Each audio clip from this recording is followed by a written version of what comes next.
Hey, the National Rifle Association, better known as the NRA in the U.S. So I got a life member jacket here that I picked up while in Indianapolis, Indiana at the annual convention here recently. It was pretty cool. There was 80,000 of my closest friends there, and there was 9 acres of firearms. We had a great time. Listened to lots of good speeches and different things. And subsequent to that, I've been reading, of course, about hey, who's the NRA? Who needs them and who cares about them? And they don't do any good anyway.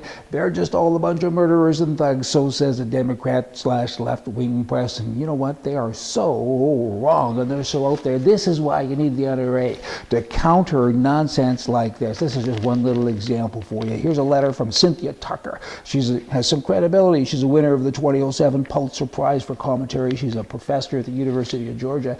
She reads pretty well, huh?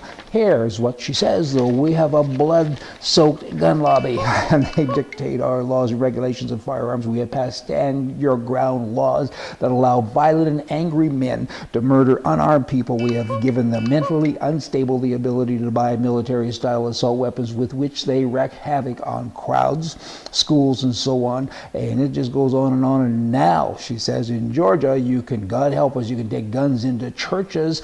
Who would have ever thought that? This is a firearm worshiping culture, and they're all bad people.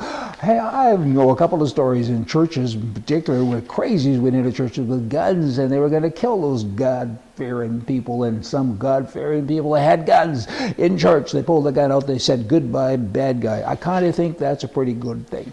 California's a mess in a lot of different ways, but this one is really a cake topper, maybe. So many Democrat politicians in California have recently been charged. It's been going on for a good number of years, but most recently it's of note because several of them have gone to jail for ethics, fraud and voter fraud and perjury and corruption and bribery and so on. And now the governor there, who's a Democrat, has said, hey, I can fix this. We're going to have seminars now, and we're going to have ethic training.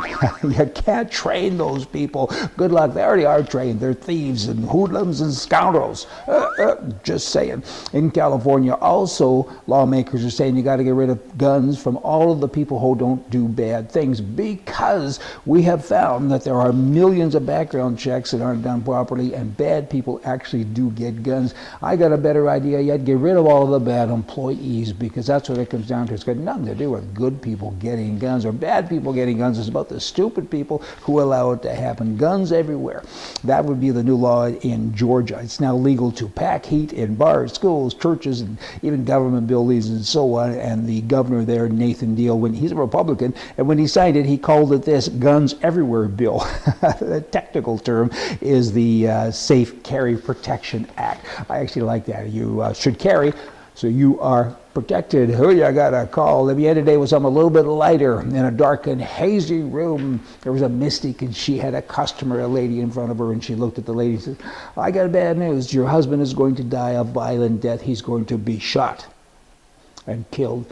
The woman sat there. She was a little misty-eyed, and after a while she said, I can't help myself. I just have to know. So she looked at her and says, will I be acquitted? Y'all come back tomorrow. We're going to have more for you from the right. See ya.